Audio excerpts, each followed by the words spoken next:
Bonjour, shalom, assalamu alaikum. Cette émission du Club La Presse de ce 1er septembre, nous la dédications principalement aux officiers et à tous les membres des éléments de l'administration pénitentiaire, ce que nous appelons communément les gardiens des prisons. Si vous nous écoutez depuis votre commandant jusqu'au dernier élément, vous avez la salutation du Club La Presse. Nous saluons tout autant vous tous et vous toutes qui nous écoutez sur toutes les radios partenaires.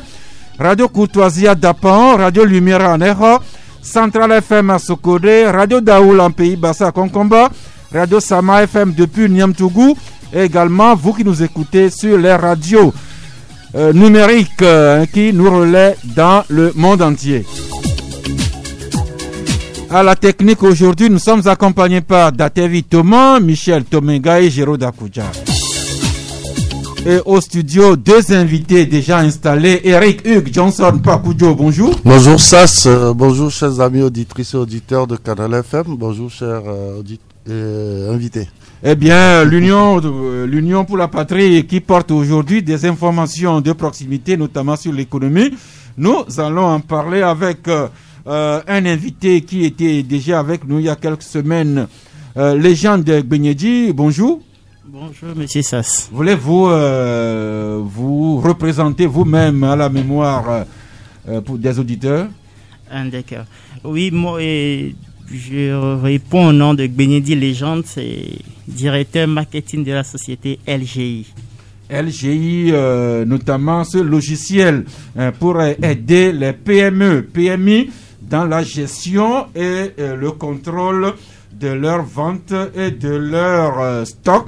Comme il n'y a pas de culture aujourd'hui, c'est cette information économique que vous êtes venu nous porter. Nous attendons un troisième, voire quatrième invité, le temps qu'ils arrivent. Eric, nous allons partager la pensée du jour. Et c'est le philosophe allemand Friedrich Nietzsche qui a écrit, je cite, « Les convictions sont des ennemis de la vérité. Elles sont plus dangereuses que le mensonge. » Encore une fois, Nietzsche qui écrit que les convictions sont des ennemis de la vérité. Elles sont plus dangereuses que le mensonge. C'est cette citation que chacun va méditer. Sans transition, le fait du jour. Nous sommes le 1er septembre, donc hier, nous avons fermé la porte sur le mois d'août et nous ouvrons aujourd'hui celle sur les 30 jours du mois de septembre. Ceux qui ne le sauraient pas, nous entamons aujourd'hui le 9e mois de l'année 2020. Et ça nous rappelle que il y a exactement 81 ans, le 1er septembre 1939, Adolf Hitler lâchait les troupes de l'Allemagne nazie sur la Pologne. Et c'était ainsi le début de la Deuxième Guerre mondiale. Et pendant 6 ans, jusqu'en mai 1945, une bonne partie du monde entier avait été détruite. L'Europe, de grandes parties également de l'Asie, même de l'Afrique. Voilà comment cette invasion de Hitler sur l'Allemagne avait plongé le monde entier dans 6 ans de chaos. Chaos, c'est le mot qui convient véritablement à cette situation que Adolf Hitler a créé de toutes pièces parce que le monsieur est un expansionniste. Il voulait avoir toute l'Europe pour lui, sinon pour son pays natal, l'Allemagne. En effet, vous savez, selon les historiens, Adolf Hitler était animé par l'agrandissement et le leadership de l'Allemagne nazie sur tous les peuples du monde, en commençant par l'Europe. Hitler, c'est on l'a traité de tous les noms, mais c'est quelqu'un qui est très très intelligent. Intelligent en sens que pendant que les gens étaient en train de dormir, Hitler, par contre, lui, était en train de préparer, sinon comment je peux dire, oui, de préparer, d'agrandir quand même et de fabriquer des armes qui lui ont servi plus tard à annexer certains pays et à enclencher la guerre. C'est-à-dire que pour lui, il faut un pays fort. Il faut avoir un pays fort pour pouvoir développer quand même cette Europe dont il rêvait. En réalité, il rêvait d'une Europe qui serait un pays unique. Mais malheureusement, ça nous a conduit tous à cette guerre mondiale où nos parents, ceux qu'on appelait les anciens, les Abongo Soja aussi ont participé, et finalement beaucoup de morts et de blessés pendant d'histoire. Il y a 81 ans que Hitler lançait les troupes de l'Allemagne nazie sur la Pologne. Le début de cette guerre qui avait dévasté et l'Europe et de grandes parties du monde entier, que les vivants d'aujourd'hui tiennent de judicieuses leçons de cette histoire. Deuxième fait du jour. Et il faut quand même comprendre que après cette guerre, aujourd'hui, tout le monde se dit plus jamais ça, parce que ça n'a pas aidé le monde a évolué, parce que nous étions à un moment où il y a une évolution de l'industrialisation du monde. Merci. Et cette situation a anéanti beaucoup de choses. Vous ne savez pas si fort FRT en histoire, Eric. Cette guerre donc qui avait redessiné totalement la carte géopolitique, même économique du monde. Deuxième fait, plus proche de chez nous, et c'est plus heureux. Pendant que nous sommes dans ce studio, les 91 députés, sauf les absents, ils sont à l'ouverture de la deuxième session ordinaire de l'année 2020. L'Assemblée nationale qui lance aujourd'hui donc cette deuxième session consacrée prioritairement à l'étude et à l'adoption de la loi de finances budget exercice 2021. Mais probablement que les députés vont connaître également d'autres textes que le gouvernement a déposés sur leur table. Eric, souhaitons budget, tout simplement bonne session budgétaire aux députés. Oui, mais dans cette période de pandémie, franchement, je ne sais pas à quoi va ressembler ce budget-là, parce que déjà, il y a eu une loi rectificative du budget 2020, et ça a été adopté par ordonnance la semaine dernière, parce que le pays est en train de souffrir véritablement de cette pandémie que nous tous nous subissons.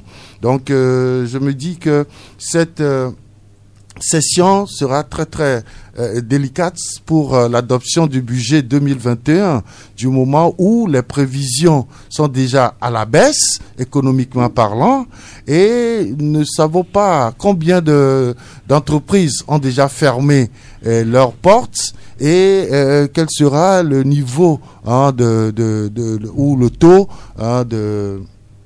de perte d'emploi dans le pays. Tout ça va agir véritablement sur le budget à adopter pour 2021. Eh bien, nous verrons quel projet le gouvernement va déposer sur la table des députés, et après étude, le document final qui sera adopté et qui sera la loi de finances budget du Togo en 2021. On le verra, mais déjà, même sans être économiste, nous sentons que avec la pandémie.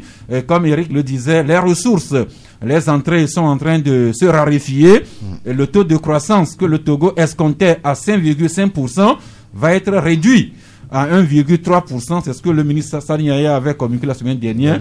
Mais tout ça, nous verrons tout ce que cela va donner. Et il ne faut pas oublier aussi que les régies financières sont en train de prendre des mesures pour permettre quand même aux entreprises de continuer à fonctionner. Or, quand on prend ces mesures drastiques-là, ça agit automatiquement sur le budget de l'État. Merci. Nicolas Kofigan Diblé, bonjour. Bonjour Sass, bonjour fidèles auditeurs de Canal FM, sans oublier les auditrices. Je passe dans cette occasion aussi pour saluer les fidèles lecteurs de l'agence de service de presse AfriqueMonde, aspamnews.com. Merci. Revenons à notre invité Léandre Benyadi, rebonjour. Oui, bonjour Monsieur Sass. Eh bien, de la société LGI Consulting. Eh bien, déjà, il y a quelques semaines, vous étiez passé ici pour nous parler de votre logiciel de gestion de contrôle des PME, PMI. Nous avons souhaité que vous reveniez nous rappeler cela. Alors, voulez-vous nous présenter votre logiciel? Oui, merci M. Sass pour cette opportunité. Il faut dire que la société LGI est une société spécialisée dans l'édition des logiciels points de vente. Et qui dit logiciel point de vente dit des applications qui permettent de faciliter des encaissements au comptoir.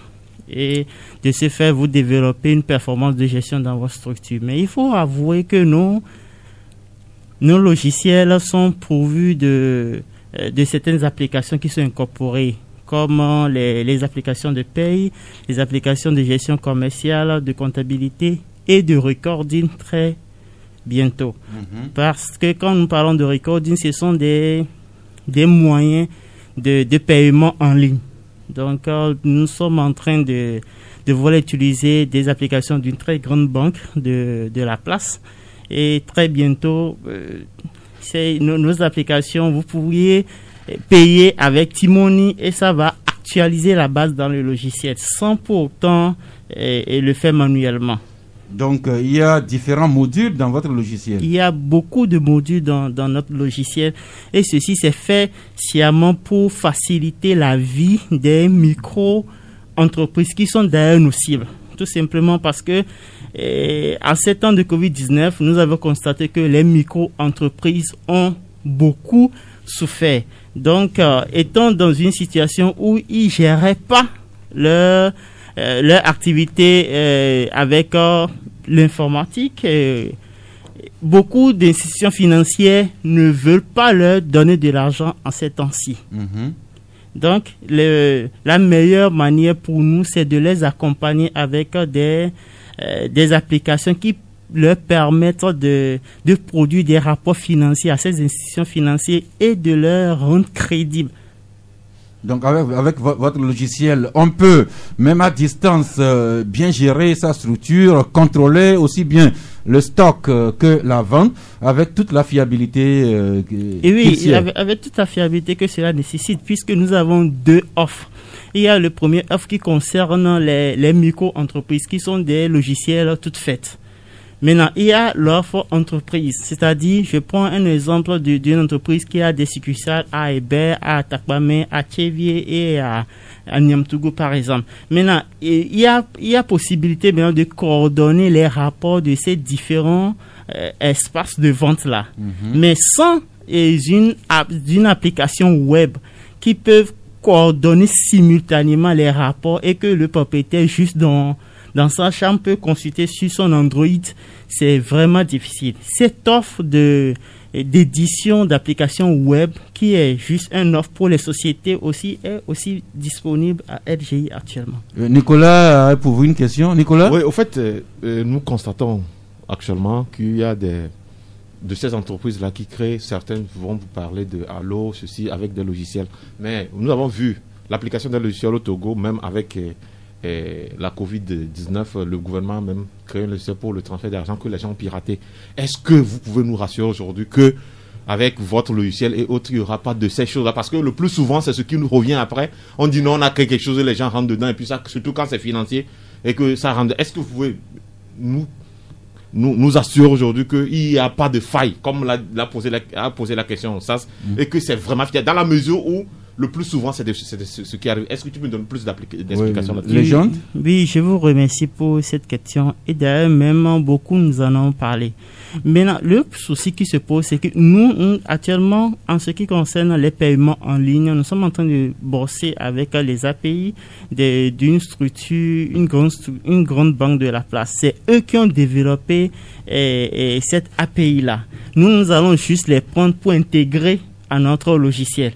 Et je peux vous assurer que la sécurité de ces petits logiciels-là sont véritablement très sûrs. Donc, il n'y a pas de risque de piratage. Il n'y a aucun risque. Même notre propre logiciel que nous avions travaillé, nous ne travaillons pas en vase clos. Nous travaillons avec des équipes maghrébiennes et belges. Parce qu'il faut avouer que l'éducation que nous avions reçue de l'école quand nous sommes sortis, ce n'est pas tellement ça.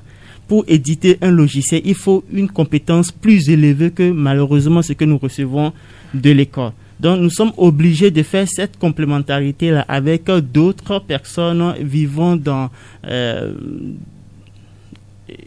d'autres pays, comme les Maghrébiens. Donc, eux, ils ont une notion plus évoluée que ce que nous faisons ici, ce qui fait de nos logiciels des logiciels véritablement très sûrs. Merci.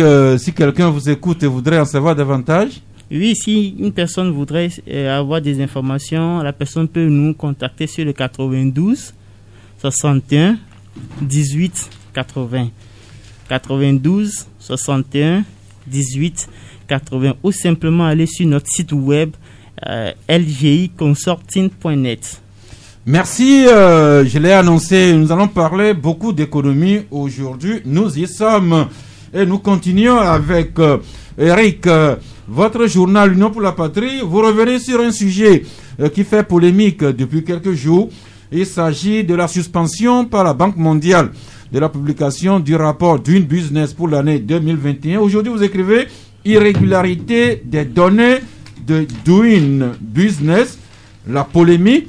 Et vous écrivez également que le Togo n'est pas concerné dans ce que la Banque mondiale a relevé comme irrégularité qui a conduit à la suspension. Alors, voulez-vous nous rappeler pourquoi la Banque mondiale a été amenée à suspendre ce processus qui a enclenché depuis l'année 2002? Alors, je vais juste vous citer une phrase qui dit « Nous effectuons un examen et une évaluation systématique des changements de données survenus après le processus d'examen des données institutionnelles pour les 5 derniers rapport Doing Business.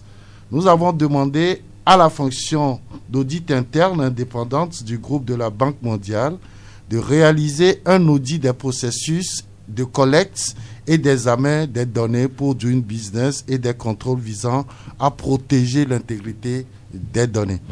Alors, cela voudra dire que la Banque mondiale, pour sortir son rapport annuel, se base sur des données qui sont fournies par les États. Au total, 190 économies sont évaluées par le groupe de la Banque mondiale. Et donc, la Banque mondiale a ces indicateurs. Et donc, il y a certains pays qui ont fourni des données qui ont fait que leur classement dans ce rapport-là, leur classement a un peu touché les auditeurs de la Banque mondiale. Il s'agit essentiellement de 4 économies, la Chine, l'Arabie Saoudite, les Émirats Arabes Unis et puis l'Azerbaïdjan. Alors, quand nous prenons par exemple la Chine, on dit la Chine qui se classait 90e dans le rapport 2019 est 31e aujourd'hui, c'est-à-dire dans le rapport 2020. Donc, si on prend ce cas par exemple, les auditeurs de la Banque mondiale se sont posé des questions. Qu'est-ce qui a pu amener les rédacteurs du rapport à mettre la Chine dans cette position? Or, ce sont des données qui ont été fournies par l'État chinois tout simplement.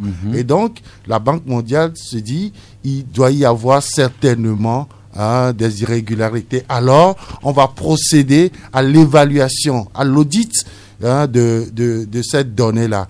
Donc, aujourd'hui, c'est vraiment une polémique parce que déjà, quand les rapports d'une business paraissent, il y a des critiques. Parce que dans certains pays, les gens se disent, oui, voilà. Comme le Togo d'ailleurs. Non, le Togo ne fait pas partie de ces pays-là qui ont des problèmes avec le rapport d'une business. Je n'ai pas dit que le Togo, mais quand on avait donné ça au Togo, et Nicolas, je souhaiterais plutôt que tu dis que le classement du Togo peut aussi faire l'objet. S'il vous plaît. Mais je voudrais... Allons-y, chronologiquement, la Banque mondiale dit avoir relevé des irrégularités dans les classements pour l'année 2018 et 2020. 4 pays, la Chine, l'Azerbaïdjan, les Émirats arabes unis et l'Arabie saoudite sont suspectés. Alors, pour voir plus clair, la Banque mondiale dit on suspend le classement. On va auditer davantage les données de ces 5 dernières années avant de voir rebondir. Voilà les faits et les pays mis en cause. C'est ceux-là que Eric vient de nous rappeler. Mais la polémique est née, elle grandit. Aujourd'hui, c'est le conflit alternatif qui se demande suspension du rapport d'une business pour irrégularité. Quel crédit accordé au score du Togo? C'est là justement que la question de cette suspension intéresse nous autres Togolais. Nicolas. Et ça, tu te rappelles que quand on avait déclaré le Togo, lorsque la politique ou bien les autorités togolaises ont pris ça comme un trophée de guerre, et comment la population a réagi, ou comment certaines de la population ont réagi, on trouvait ça d'abord suspect, on trouvait ça d'abord un peu gauche dans la mesure où nous vivons les mêmes conditions d'existence et autres et que rien n'a changé. Maintenant, aujourd'hui, lorsque la Banque mondiale dit qu'elle suspend 5 ans, je dirais... La Banque mondiale dit qu'elle suspend le processus. Oui. On va auditer les chiffres. Une seconde. Les 5 dernières années. Les 5 dernières années. Oui, c'est ce que je veux dire. Si les 5 dernières années, donc le Togo en fait partie. Parce que le Togo en a eu en quelle année? En 2018 ou bien 2019. Donc, si on dit les 5 dernières années, donc le Togo en fait partie. Donc, pour dire...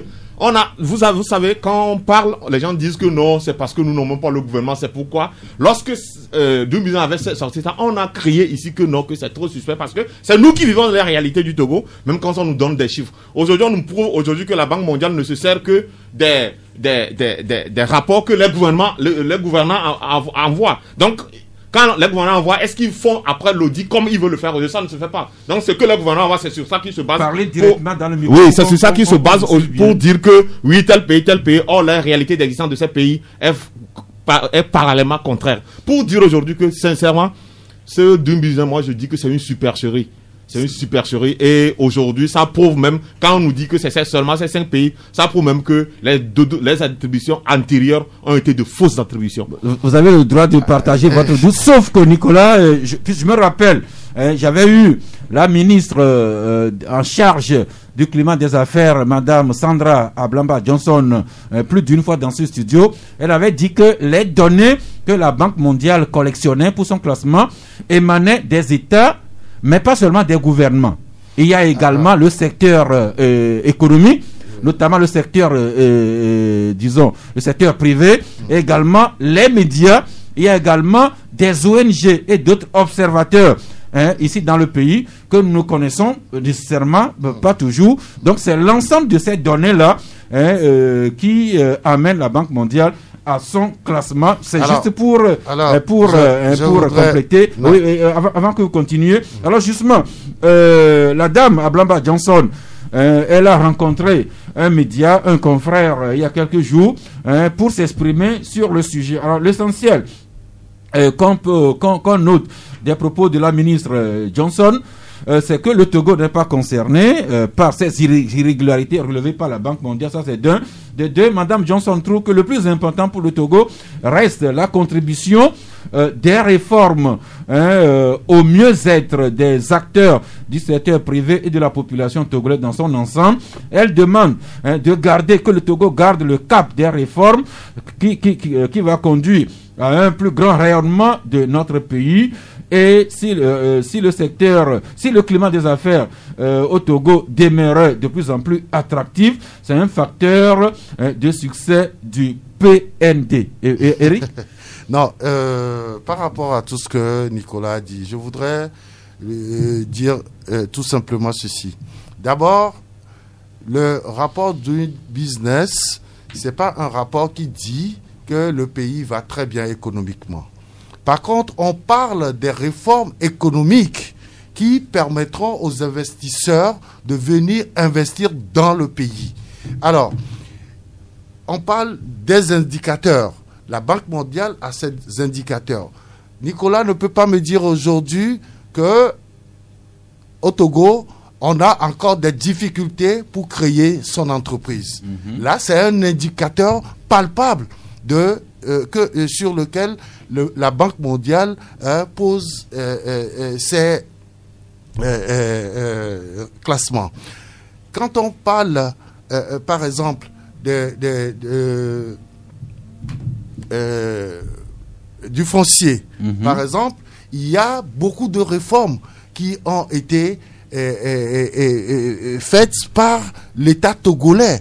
Et ces réformes-là, c'est justement pour permettre quand même aux investisseurs, lorsque vous arrivez dans un pays et que vous n'avez pas la possibilité de trouver une place et pouvoir poser votre entreprise, là, l'investisseur ne vient pas. Mais quand on fait des réformes pour permettre à tout le monde de quand même jouir du foncier et pouvoir travailler, je crois que c'est également un indicateur de la Banque mondiale. Je pense que globalement, ce n'est pas le fait que les Togolais soient dans une précarité qui doit faire que le classement du Togo doit être discuté. En réalité, c'est uniquement sur les indicateurs. Il y a au total 9 indicateurs, je crois, 9 ou 12 indicateurs sur lesquels la Banque mondiale se base. Encore une fois, c'est des données, des indicateurs, c'est de la macroéconomie. Ces données donc que la Banque mondiale recueille dans les 90 pays sur la base desquels elle fait son classement. Irrégularité trouvée dans quelques pays. Pour le moment, on suspend le processus pour mieux rebondir. Oui, Nicolas? Ça, je dis de tout go non à Eric pour dire quoi? Lorsqu'on me dit aujourd'hui qu'on a facilité certaines choses pour que les investisseurs qui viendront au Togo, ils vont investir, ils vont recruter les Togolais pas. Ils vont travailler avec les Togolais pas. Or, par contre, nous avons quoi? Les investisseurs véreux qui chaque fois ont déjà des bénéfices seulement qui rapatrient. Alors, qu'on nous dit quoi maintenant? Donc, dans ce sens, moi, je dis aujourd'hui, quand on nous dit on a facilité pour que les investisseurs viennent, les investisseurs vont venir dans l'air, ils vont recruter qui? Les Togolais qui vont travailler. Oui, donc quand on parle d'investisseurs, dans nationaux non, laisse ça. Oui, nationaux, mais à côté de ça, parlons l'un après l'autre. Oui. À côté de ça, quand on nous dit aujourd'hui, c'est parce qu'on a facilité aujourd'hui pour créer une entreprise. Ça, de toi à moi, depuis qu'on est dans ce pays, ces investisseurs qui viennent, ils en ont fait quoi? Lorsque nous allons dans les zones franches, ou bien même dans les entreprises où ce sont les investisseurs qui recrutent, qu'est-ce qu'on en fait avec les employés? Des abus les gens crient chaque fois. Vous avez toujours des témoignages. Donc quand on nous dit aujourd'hui que c'est des investisseurs, moi je dis non. Dans la mesure où, lorsque ces investisseurs sont là, et tant nationaux qu'internationaux sont là, et qu'ils exploitent les gens d'une manière tordue, d'une manière illégale, et qu'ils rapatrient seulement les bénéfices dans un pays, je dis que ça c'est faux. Et qu'on ne nous amène pas ce problème de deux business, parce que c'est un faux problème. Merci. Donc la polémique continue. Ouais, en réalité, je ne comprends plus Nicolas. Quand il dit les investisseurs vont arriver, ils vont recruter qui? Des Togolais. Ils vont faire quoi? Des Togolais. C'est parce que tu as parlé du bien-être. Nicolas, laissez Eric continuer. Non, mais c'est toi qui pensais que parce que je ne suis pas à l'église pour penser bien pourquoi. Non, je dis réellement ce que je pense. Attends, quand tu me dis que les investisseurs arrivent s'il vous plaît, et ils font du n'importe quoi. C'était véreux l'investisseur. Non, ils font quoi? Nicolas, s'il vous plaît, Nicolas, soyons logiques dans nos développements. S'il vous plaît. Nous parlons donc le problème, ce qui a conduit la Banque mondiale à suspendre le classement. Les raisons, on les a données. Maintenant, la réalité du monde économique du Togo, c'est vrai que nous dénonçons ici les comportements de certaines sociétés, aussi bien celles qui sont dans la zone franche qu'ailleurs, qui ne font pas toujours des traitements décents des travailleurs nationaux qu'ils emploient. On en parle. Ces sociétés qui n'investissent pas beaucoup ici, mais qui rapatrient leurs bénéfices dans leur pays d'origine, on en parle aussi. Mais je pense que c'est deux choses à séparer. Comment est-ce qu'on peut rendre le pays attractif, mais veiller à ce que ceux qui viennent investir participent réellement à l'économie togolaise. C'est la responsabilité des dirigeants. Je pense qu'il faut être plus juste. Quand vous avez des moyens pour investir. Quand vous investissez, c'est pour gagner de l'argent. On n'investit pas pour, il parlait d'église, pour aller faire des dons. Non, je pense qu'il faut qu'on soit réaliste. L'essentiel aujourd'hui est, quand vous voyez dans presque tous les pays cherchent à être attractifs. Si on parle de la Chine, de l'Arabie Saoudite, des Émirats Arabes Unis, ces pays-là, dans l'entendement du Togolais par exemple, ce sont des Eldorado. Par contre, Eric, ces pays aussi cherchent. Le problème. Laisse-moi terminer. Ces pays-là aussi cherchent à. Eric, le problème, et ça vous êtes d'accord avec nous, je dis ces pays-là aussi. Il y a certaines sociétés qui viennent s'installer chez nous ici. Ça, je n'en dis qu'on vient pas. C'est ce que mais je dis, ces pays dont on parle aujourd'hui et pour lesquels les données paraissent irrégulières, ces pays aussi cherchent à améliorer le climat des affaires. C'est pour attirer des investisseurs. Nous ne ferons pas l'exception. Aujourd'hui, ce sont les investissements qui permettent aux États de pouvoir... Là, nous sommes d'accord. Seulement, nous demandons une chose, s'il vous plaît, une chose, s'il vous plaît, tout ce que nous demandons, c'est que c'est bien de rendre le pays attractif pour les opérateurs économiques, mais le gouvernement a également la charge de veiller à ce que ces sociétés investissent effectivement et concourent à la croissance nationale. Souffrez. On va quitter ce sujet-là et évoluer. Nous allons nous transporter à présent. S'il vous plaît, Eric, nous disons la même chose à répétition. C'est bien, on rend le Togo attractif. Maintenant, nous demandons aux autorités de veiller à ce que ces sociétés investissent effectivement et concourent au développement du pays en offrant des conditions décentes aux employés nationaux. C'est la moindre des choses. C'est pas toujours vrai, Eric. C'est la moindre des choses. Vous le savez. Oui, mais nous tous, nous vivons la chose. Parce que s'il vous plaît, maintenant on va évoluer. Il y a d'autres sujets quand même sur l'économie. S'il vous plaît, Nicolas. Nous allons évoluer et nous transporter au sein de la Chambre de commerce. Il y a la Chambre de commerce qui est également au centre d'une polémique ces derniers temps. On sent que on est à quelque temps du renouvellement des instances de la Chambre de commerce et dans les journaux, ça tire dans tous les sens. Aujourd'hui, c'est l'Indépendant Express qui écrit: Chambre de commerce d'Institut du Togo, Ingrid Awadé, Germain Meba, le torchon brûle. L'article dit que le président actuel de la Chambre de commerce, monsieur Meba Germain, serait désavoué par plusieurs opérateurs économiques. Il serait trempé dans des scandales financiers.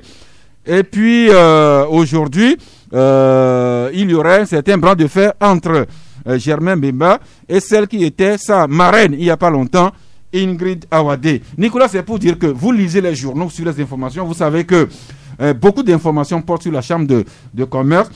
Certains journaux reprochent au président Germain Meba la procédure qu'il met en place pour les prochaines élections. Certains opérateurs économiques s'estiment exclus arbitrairement, alors que d'autres journaux disent que Germain Meba est dans la procédure légale, sous réserve de ce nouveau développement que l'Indépendant expose aujourd'hui avec Ingrid Awadé. Quelle est votre lecture de ce qui se passe actuellement à la Chambre de commerce? Et ça, il faut reconnaître aujourd'hui que la Chambre de commerce du Togo, internationale du Togo, a toujours été. Vous vous rappelez de l'éviction de. Non, laissons le passer. Parlons maintenant de la gestion de Meba. Oui, pour la gestion de Meba, moi aujourd'hui, je n'ai pas de preuves palpables pour dire oui, il fait bien ou ne fait pas bien. Mais tout ce que je peux dire aujourd'hui, et que la messe de je peux dire, moi je ne trouve même pas que c'est une information parce que ces deux personnes, c'est les frères et sœurs d'abord du bord ethnique et c'est des frères et sœurs dans d'autres bords. Vous ne pouvez pas mêler l'ethnie à cette affaire d'économie. Si, qui se. Non, s'il vous plaît. Non. Élevons le débat. Oui, c'est pour dire. Non, c'est pour dire quoi? C'est pour dire que dans ces genres de choses, c'est les intérêts qui comptent et les gens se la touchent de n'importe de partout. Si une partie dit que le monsieur Meba est dans le processus et que d'autres pensent que M. Meba n'est pas dans le processus, ils vont aller aux élections, je pense bien. Ou bien, il y aura un choix après. Je préfère plutôt attendre à qui donner raison pour qu'on puisse aller dans... Mais, tenez-vous bien, quand je parle de frères, c'est dans d'autres bords, c'est pourquoi je le dis, je ne parle pas forcément parce qu'on est frères de ceci et cela. Moi, je dis que c'est des frères et sœurs qui se battent, c'est tout. Merci Eric, c'est vrai que votre journal n'en parle pas aujourd'hui, mais vous êtes au courant de ce qui... On en avait parlé la semaine dernière. Et c'était, non, il y a 2 ou 3 semaines, c'était à la sortie du président Meba justement, qui chargeait un certain Uyao, qui essayait d'outrepasser le règlement de propositions d'électeurs et tout ça. Donc, en fait, quand monsieur le président Meba a fait cette sortie, je crois que tout le monde avait pensé que cette affaire était réglé une fois pour de bon, mais malheureusement aujourd'hui on se rend compte que l'autre camp aussi a essayé de s'expliquer un peu partout et ça a créé toute la polémique que nous vivons aujourd'hui.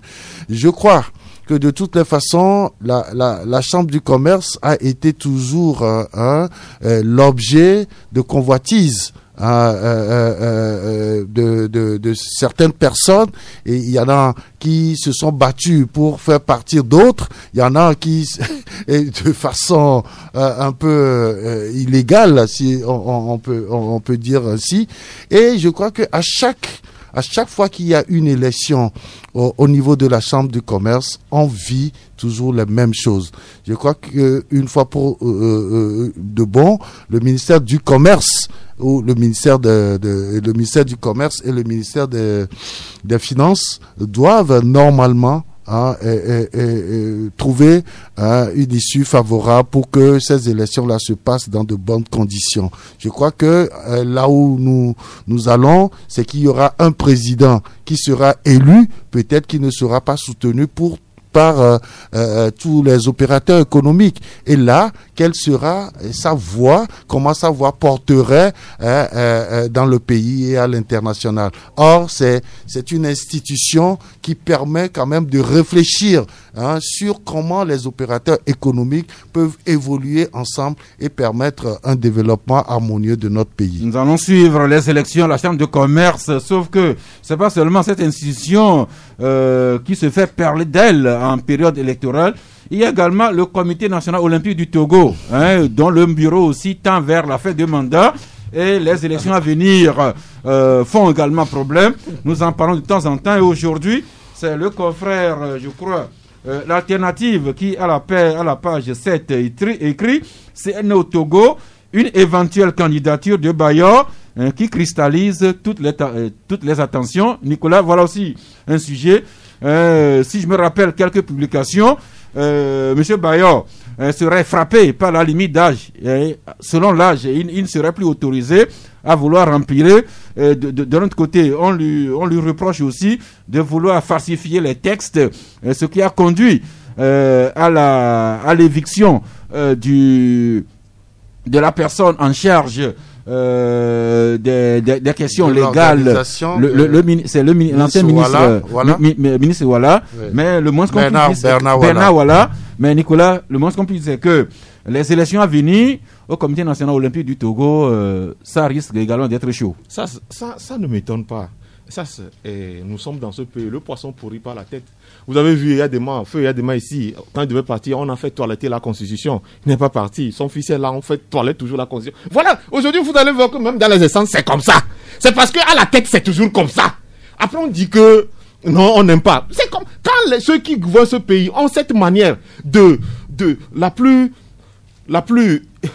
insolite ou bien la plus incongrue de monter des gens pour qu'on puisse aller dans des réformes d'une manière les plus anticonstitutionnelles et qu'on est là. Je vous dis, pourquoi au niveau des institutions, bien des organisations, les gens ne vont pas faire la même chose? C'est ce qui se passe. Aujourd'hui, on nous dit que M. Meba et Ingrid, quelqu'un qui dit que le processus n'est pas bien fait, l'autre dit que l'autre ne respecte pas le test. De ça, maintenant, nous avons une autre où c'est l'autre qui est frappé par la limite d'âge, qui on accuse de violence.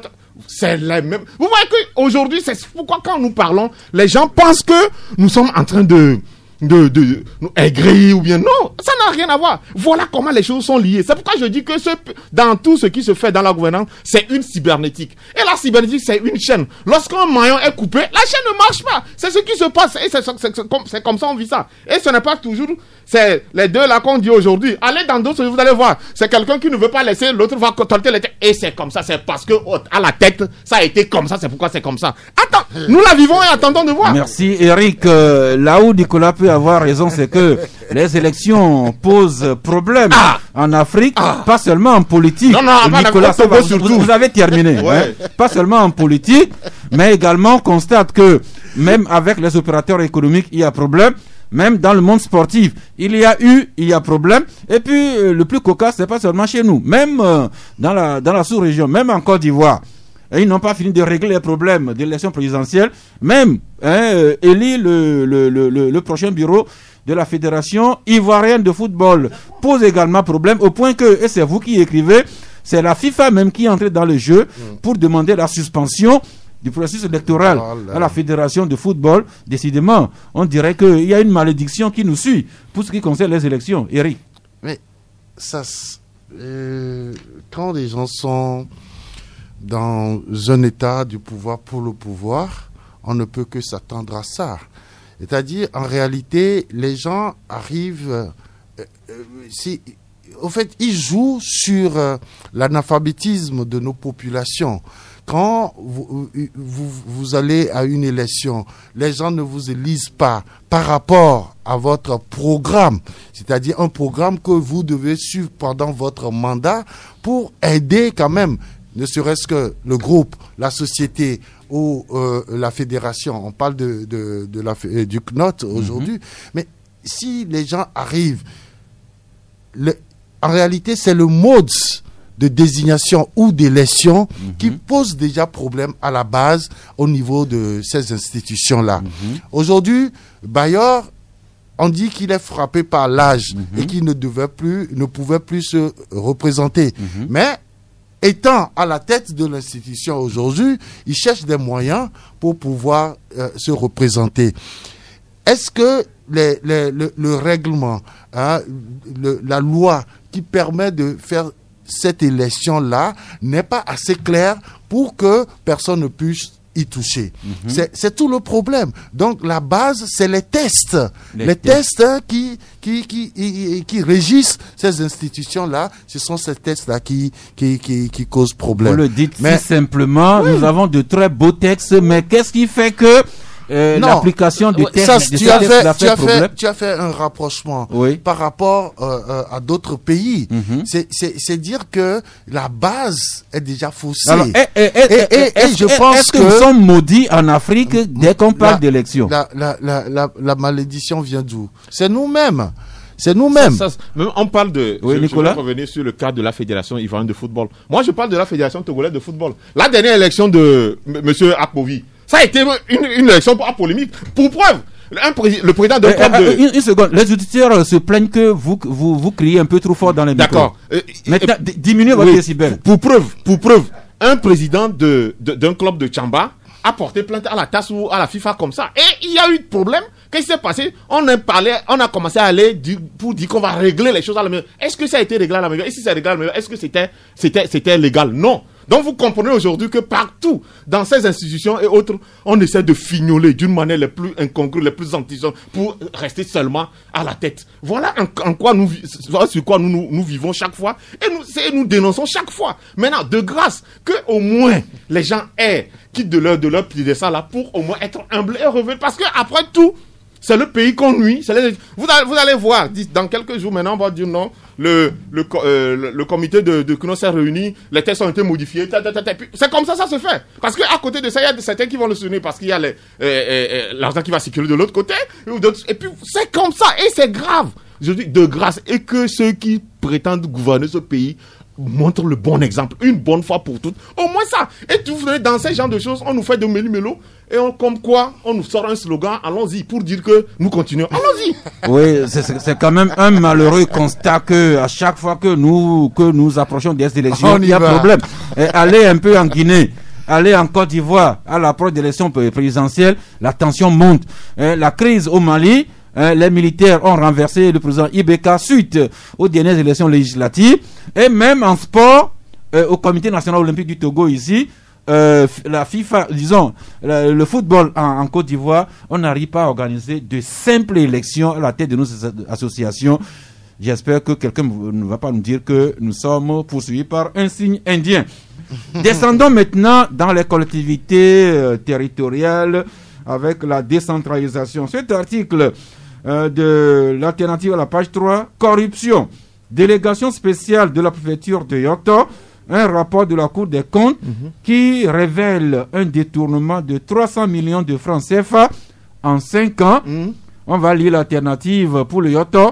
Mais Nicolas, si on parcourait toutes les préfectures... Aboka est dans le cas. Aboka, on avait cité dans beaucoup de choses avant même qu'il ne soit député. Et où en est cette affaire, on ne sait pas. Aboka, quoi, si je veux dire. Vous comprenez déjà que aujourd'hui on a les mairies. Est-ce qu'on a audité ces délégations spéciales? Est-ce qu'on a audité ces délégations spéciales? On ne l'a pas fait. Donc aujourd'hui on nous parle de Yoto. Yoto ce n'est qu'une goutte d'eau dans la mer. Allez voir d'autres délégations spéciales. Et comme c'est la Cour des comptes qui a publié ces rapports-là, peut-être que on va parcourir toutes les préfectures, notamment les zones minières, le Yoto, le Vaud, le Zio, le Bassa, un peu partout on a des mines, et puis toutes les délégations spéciales. Peut-être que la Cour des comptes, avec un certain retard, va quand même nous situer sur la gestion qui a été faite de nos ressources par ces délégations spéciales. Oui, Eric. Nicolas demandait si les autres préfectures, les autres délégations spéciales ont été auditées. Je voudrais le rassurer, lui dire oui, parce que il y a de cela 2 ans, la Cour des comptes a audité effectivement la préfecture du Golfe. Et je crois que ce rapport a été publié. Et nous en avons commenté quelques données ici au Club de la Presse. C'est juste pour apporter quand même cette information à l'endroit de mon très cher frère. Merci. En attendant Nicolas, que la Cour des comptes nous éclaire davantage sur la gestion des délégations spéciales, venons-en maintenant au maire que nous avons élu il y a un peu plus d'1 an. Avec cet autre article de l'alternative, conflit territorial entre les préfectures Golfe 2 et Aguenivé, les avatars d'une décentralisation bâclée. Alors pour résumer, Eric, voilà 2 communes qui se disputent un territoire. Notamment, il y a un bar à côté du stade de Kégué. Golfe 2 dit que c'est sur son territoire.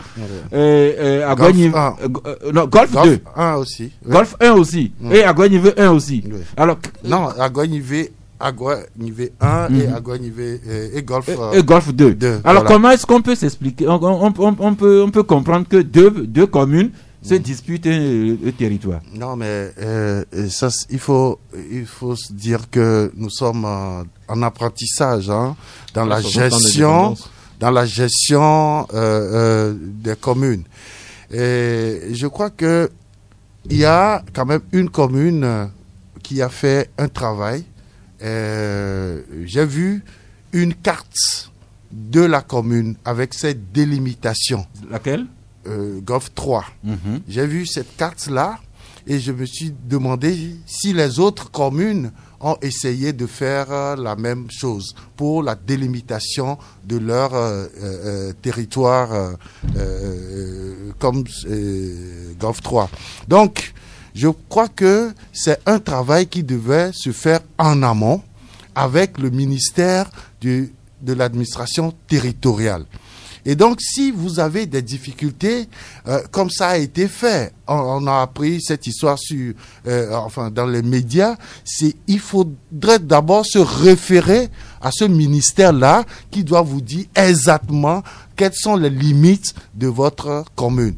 Mais là, tout le monde a commencé par polémiquer et franchement, même les citoyens ne savent pas à quelles sont se vouer. Donc, je crois que c'est un travail que les communes doivent faire avec l'administration territoriale, avoir une délimitation effective de leur commune et comme ça, les mairies ne vont pas s'entrevêcher pour rentrer dedans.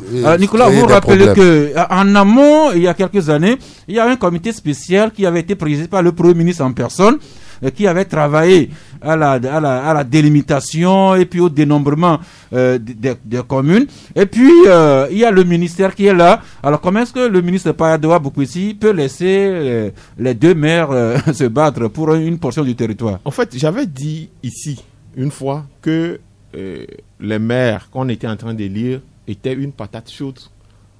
C'était une patate chaude qu'on leur mettait dans leur main sur le découpage, sur leur pour limiter la commune. Si c'est pour limiter le côté électoral, on est prêt. On sait, parce que lorsqu'on délimite les choses, le découpage électoral d'une manière injuste et biaisée, on l'a vite fait. Mais au niveau des mairies aujourd'hui, voilà le problème. Et ce n'est pas seulement, c'est parce qu'on parle seulement de ces Golf 1 ou bien Golf 1 Golf 2 et Agonive 1. Il y en a d'autres. Maintenant, qu'est-ce qu'on en fait? Vous allez voir chaque fois, pour ne pas dire chaque mois presque, formation sur la décentralisation. Une détail sur la décentralisation. Quoi sur la décentralisation? Qu'est-ce qui a été fait? Rien. Parce que le plus souvent, on pense plutôt organiser ces rencontres, mettre les perdiums dans la poche et puis basta, on s'en va. C'est ça. Aujourd'hui, voilà le problème qui se pose. Avant même, normalement, si nous sommes dans un pays normal, puisque d'ailleurs, le découpage électoral a été fait d'une manière injuste et biaisée, et si nous sommes dans un pays normal, avant même que ces maires ne prennent fauteuil, excusez-moi le terme, tout le monde devait savoir ses limites. Là où s'arrêtent ses commandes. Là où la commune sur laquelle elle est. Mais aujourd'hui, je te dis, ça, c'est seulement à Agonive 1 et Golf 2 qui sont. Il y a d'autres. Il y a encore. Maintenant, si dans un pays on est comme ça, et que lorsque le ministre aujourd'hui, le ministre qui a la charge, ou bien le ministre de tutelle, c'est le ministre de la décentralisation, et que ce ministre est plutôt prompt à interdire les manifestations qui sont une liberté pour les populations, au lieu de voir ça. Vous voyez que c'est grave. Alors, Eric, c'est grave. En la matière, plutôt que... Lorsqu'on est prompt... Merci Nicolas. Oui. Eric, plutôt que de laisser les élus municipaux se battre entre eux dans la rue, est-ce que le ministère de l'administration territoriale ne devrait pas arbitrer ce débat, ou à la limite, est-ce qu'une commune qui aurait des raisons de se plaindre de l'accaparement de son territoire par une commune voisine, est-ce que les communes ne devraient pas porter cette affaire devant le tribunal administratif pour que la loi soit dite? Non, mais je disais tout à l'heure que le travail là devait se faire en amont. Et donc, c'est le ministère en charge de la décentralisation qui devait s'occuper de ça.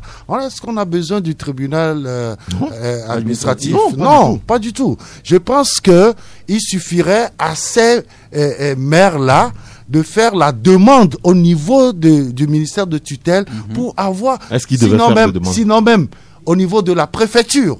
Parce que déjà, le problème qui se pose, on parle de Golf 2 et Agonive 1. Ça veut dire que c'est deux préfectures qui se joignent quelque part. Et donc, on ne connaît pas la limite de ces deux préfectures. Donc, ces deux maires-là pouvaient d'abord s'adresser à leur préfecture et par ricochet au ministère de l'administration territoriale. Merci. Intéressons maintenant la commune Golf 5 avec le maire Abouka qui est toujours au centre de cette polémique dans sa manière de gérer les bas. C'est l'Indépendant Express qui titre la page 5 Covid-19 et Golfe 5, la polémique enfle. Aboka s'explique. Aboka qui avait fait l'objet de débats ici, certains l'accusaient, d'autres le défendaient. Eh bien, le maire Aboka a rencontré lui-même la presse pour se prononcer. Et devant la presse, le maire Aboka a dressé la chronologie des dispositions et faites depuis les différentes rencontres qu'il avait tenues avec les tenanciers du bar et autres propriétaires de vidéoclubs jusqu'à sa descente au quartier Avedji Limousin le 14 août dernier, suivi de la manifestation du personnel des bars. Et à cette occasion, le maire Aboka qui a dit que la rue n'est pas un bar. Voilà une polémique, mais quand même, Aboka qui est sorti de son silence, il a donné sa version des faits. Nicolas, je ne sais pas si vous étiez à sa conférence de presse. Non, je n'y étais pas. Bon, pour dire sincèrement, après la levée des mesures je ne vais pas dire de confinement, de couvre-feu en quelque sorte là, quand je passe par Limousine, sincèrement, je m'interroge. Je m'interroge.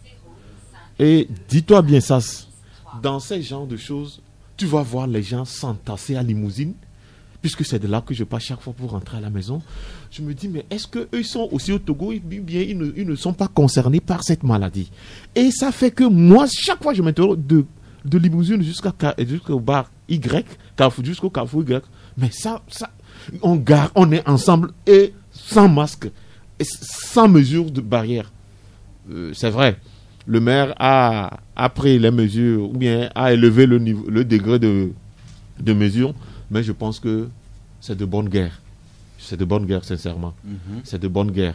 Parce que je ne sais pas si tu es une fois passé par Limousine, tu vas crier, sincèrement. Je passe là-bas au moins une fois par jour. Non, c'est-à-dire, les nuits, parce que moi, des fois, je vais dîner ou bien je vais prendre quelque chose là-bas et il faut aller voir moi, je passe là-bas pendant le jour. Non, il faut passer, tu vas voir. Et c'est horrible. C'est vrai. Le maire aurait dû utiliser d'autres méthodes plus douces, mais je pense que c'est de bonne guerre. Sincèrement, c'est de bonne guerre. Merci. Pour une fois quand même, Nicolas, qui trouve du mérite au maire Aboka, ce n'est pas rien. Ça n'arrive pas souvent. Ça n'arrive pas tous les jours. Mais tout à l'heure, il a commencé par le charger. Non, je ne l'ai pas chargé, c'est le fait qui était là.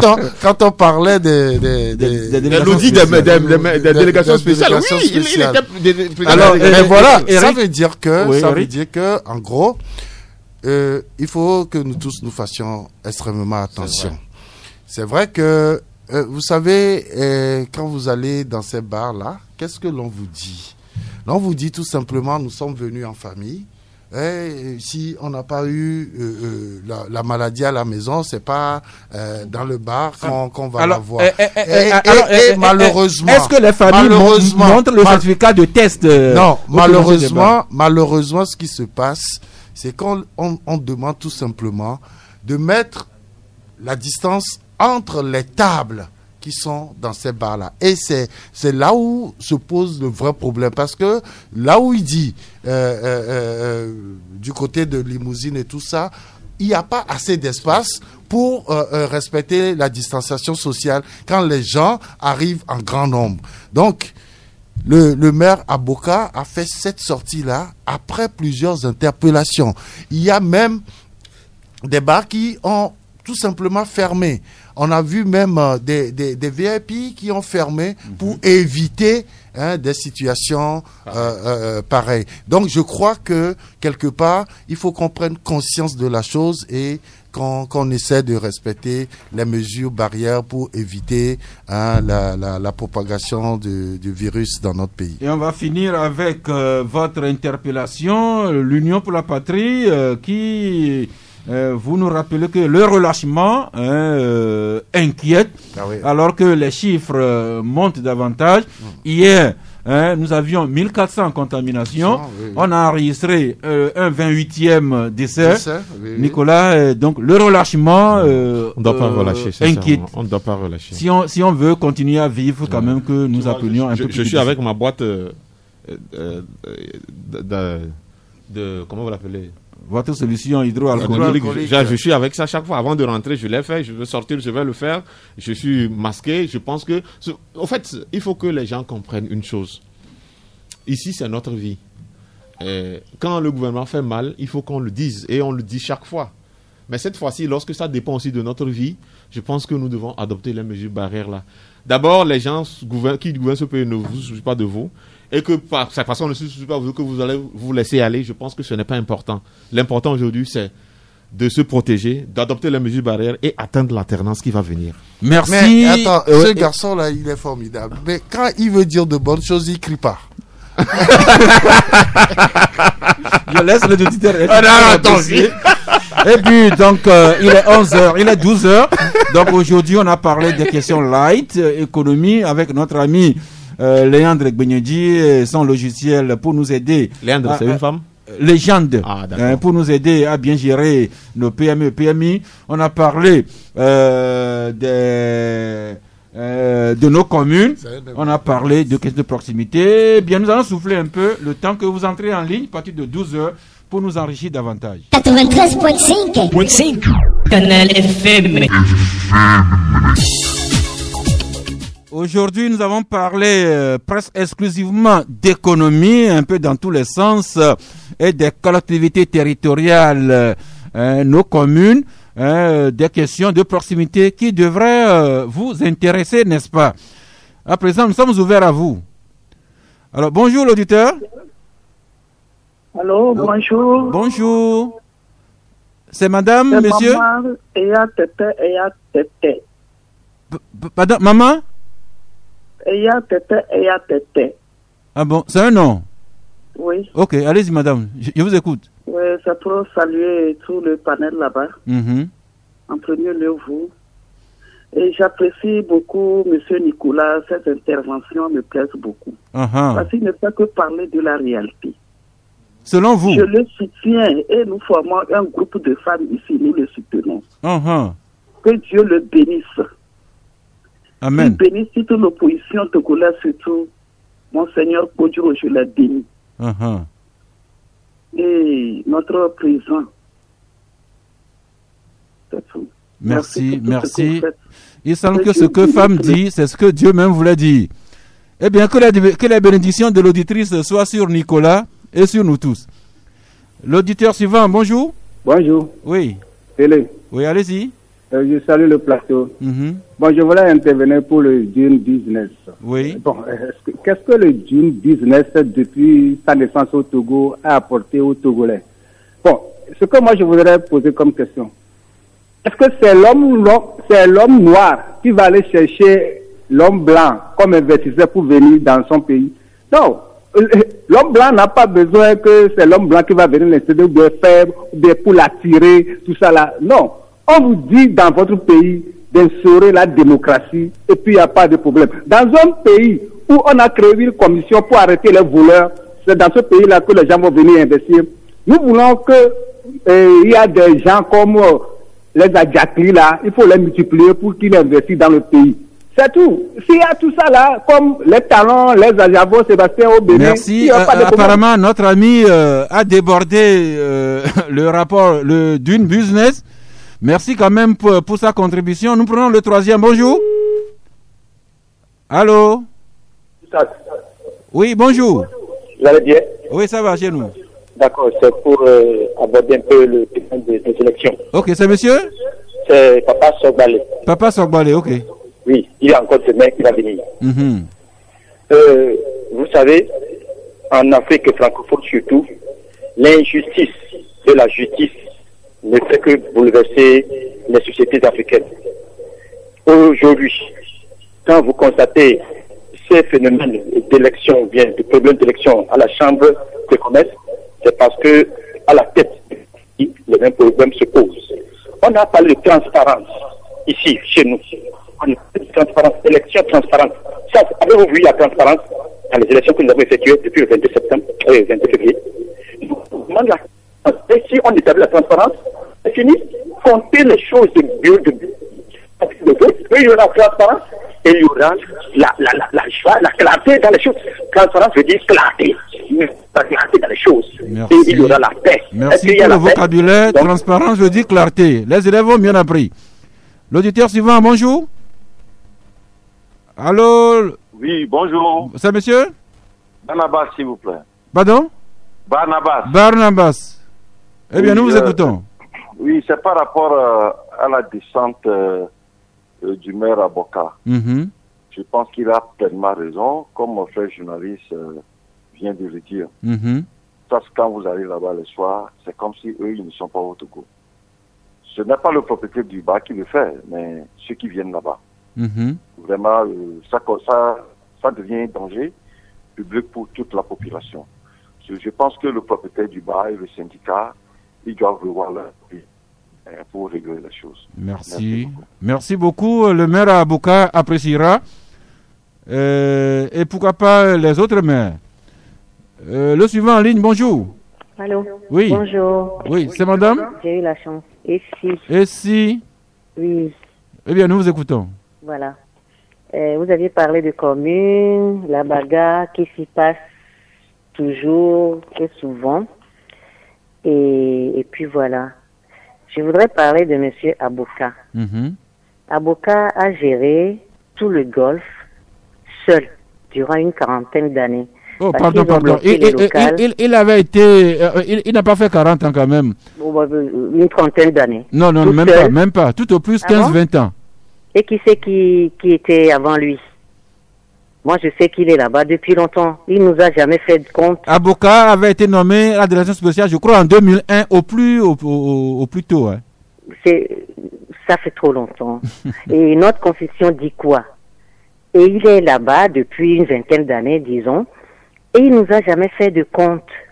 Et maintenant, ils ont bloqué les locales durant une quarantaine d'années, qu'ils ont fini par faire comme ils ont l'habitude. Et il est encore à ce poste. Pourquoi? À nous narguer, à détruire des vies, parce qu'il casse tout sur son passage par sadisme. Il faut le voir casser. Quand il casse les maisons des gens, vous le voyez à la télé, il jouit quoi. Non, là, vous faites amalgame entre Aboka, délégation spéciale, et Aboka, maintenant maire de la commune Golfe 5. C'est trop, ça fait trop pour lui seul. Hein? Il n'en a pas marre de gouverner, de détruire des vies. Et maintenant, le virus s'est emmené. Il est encore dessus à casser des choses. Pourquoi? Qu'il nous fasse les comptes de sa gérance, de sa gouvernance depuis la trentaine d'années qu'il était à la mairie. Voilà. Merci, Essi. Mais je crois que Aboka a passé quelques 15-20 ans maximum à la délégation spéciale de Golfe. Mais lui-même saura rebondir au besoin. L'auditeur suivant, bonjour. Allô? Oui. Allô? Oui, bonjour. Allô? Oui, je vous reçois. Allô? Apparemment, notre ami n'a pas le retour. Oui, monsieur Sass, bonjour. Bonjour. Oui, c'est Sylvain. Sylvain Gbaï. Oui. Eh bien, allez-y. Bon, monsieur Sass, j'avais posé la question de savoir, pour déterminer ces prix-là, et des critères sur lesquels ils se basent, vous m'avez répondu que c'est propre à eux. Bon, ça fait que, franchement, il faut que, quand il y a ce genre de choses, messieurs et dames descendent sur le terrain pour poser la question. Même il ne s'agit pas de créer des entreprises. Sylvain Agbaï, vous vous rappelez, j'avais reçu madame Sandra Johnson par 2-3 fois ici. On a parlé abondamment des critères qui entrent dans le classement d'une business. Si, je sais. Alors, si vous savez, pourquoi vous reposez encore le problème là? Est de créer des entreprises et l'autre est de savoir comment fonctionnent ces entreprises. Merci Sylvain. Je vous prie, faisons l'effort d'être méthodique dans nos développements, comme ça nous aurons une meilleure compréhension. Le suivant en ligne, bonjour. Bonjour monsieur. Oui. C'est Eric Dagoy. Eric Dagoy. Oui. Ok, nous vous écoutons. C'est par rapport à l'intervention de monsieur Aboka. Oui. Je pense que c'est une manière pour ne pas laisser propager la maladie trop. Il fallait qu'il fasse d'une manière ou autre pour qu'ils se comprennent avec les tenanciers de bar là. Par exemple, j'ai vécu un cas dans le Golfe 1. à 23h, j'ai vu les militaires avec des voitures alignées et j'ai poussé la curiosité de voir qu'est-ce qui se passe. Et c'était le maire du Golfe 1 qui était avec ses adjoints et les militaires pour parler aux gens de bar là. Et quand ils arrivent, d'autres ont peur, ils commencent à fuir. Et ils rentrent doucement, ils appellent celui qui est là, le responsable du bar. Oui. Ils discutent avec lui. Et j'ai vu les gens commencer à diminuer les chaises autour des tables. Je pense que c'est de cette manière qu'il fallait sensibiliser les tenanciers de bar. C'est une question d'approche. Il faut qu'ils changent de stratégie pour ne pas faire chose. Ok. Merci. Okay. Je vous en prie. Nous passons au suivant. Bonjour. Bon. Oui, je rappelle qu'on a beaucoup parlé d'économie, de décentralisation aujourd'hui, voire même d'un peu d'élection. Bonjour l'ami. Allô? Oui, bonjour. C'est pas Canal FM? Oui, vous êtes en direct. Oui, bonjour. C'est monsieur? Monsieur Bekou. Monsieur Bekou. Oui, Antoine. Ok, nous vous écoutons. Oui, je voudrais intervenir sur le joint business. Lorsque monsieur Eric parlait du foncier, oui. Je voudrais lui rappeler que tout ce qui est fait sur le foncier n'est que du bluff. Parce que nous, au niveau de Lomé 2, lorsque depuis le 29 mars 1977, nous avons été déguerpis, l'État n'a rien fait. Mais l'État occupe tous les jours nos domaines. Alors que le chef de l'État, entre-temps, avait créé une commission ad hoc dans laquelle nous avons travaillé pendant au moins 3 ans. Et aujourd'hui, tout est dans le néant. Les victimes sont là. Tout récemment, c'est encore l'État qui est rentré dedans avec les hameaux. Et vous allez voir qu'au Carrefour GTA, il y a May, le conseiller chargé de mission à la présidence, qui, avec des équipes, ont occupé presque 5 hectares là-bas. Donc, la Banque mondiale était venue faire avec l'affaire d'une business là. Ils ont tout fait, et elles ont tout fait pour qu'au moins l'État puisse indemniser les propriétaires qui ont été spoliés ou bien vite expropriés. Oui. C'est la même chose ailleurs, à Lomé 2 et à l'État-major et un peu partout. Okay. Quant à ce qui concerne le litige entre Golfe 1, Agoué 1, la commune d'Agoué 1 et de Golfe 2. Golfe 2, oui. Il faut savoir qu'il y a une limite entre les Agoué et les baies, jusqu'au niveau de l'état-major où on appelait Dinglé. C'est-à-dire la limite, c'est la limite. Oui. Donc, Agoué est limité à quelque part. Lorsque vous prenez Dinglé, même dans l'état-major, il y a le nord qui appartenait aux Agoué et le sud qui appartenait à la préfecture du Golfe, au Bain. Donc la même chose va à Kellegougan, au niveau du nouveau marché, et quelque part arriver au niveau de Pacha, dans la limite de Pacha. Donc le ministère de l'administration territoriale doit tout faire dès maintenant. Parce que lorsqu'ils ont fait le découpage, ce n'est pas inclusif. Nous, les auteurs, nous n'avons pas été associés. Ce qui ferait que si nous étions présents, nous allons leur délimiter nos territoires. Monsieur Bekou Antoine, je crois que vous êtes une personne ressource. Vous pourrez aider le ministère à départager les maires là. Le militaire, est-ce que le ministère veut quand même que les autochtones soient inclus dans les découpages? C'est un peu partout au Togo comme ça. C'est dans leur bureau qu'ils sont restés avec des couteaux et des scies. Et ils ont coupé nos territoires comme ça, comme les colons français. Merci, monsieur Bekou. Je retiens quand même que vous posez le problème vraiment humain de l'indemnisation des propriétaires des lieux qui servent aujourd'hui à l'état-major et à Lomé 2. C'est une question humanitaire. Merci de le rappeler à l'attention du gouvernement et de l'opinion. Nous prenons le dernier auditeur aujourd'hui. Bonjour. Bonjour. Oui. Oui, c'est Papa Sodine depuis Amitivé. Oui, nous vous écoutons.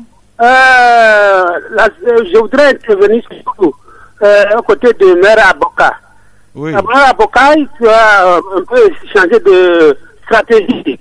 Puisqu'on dirait qu'il fait toujours Wamancho. On sait qu'il y a une pandémie, mais il n'a qu'à essayer quand même de changer de stratégie pour faire contrôler et les tenanciers de bar et la maladie. Merci. Bonne journée. Un auditeur a déjà parlé d'approche.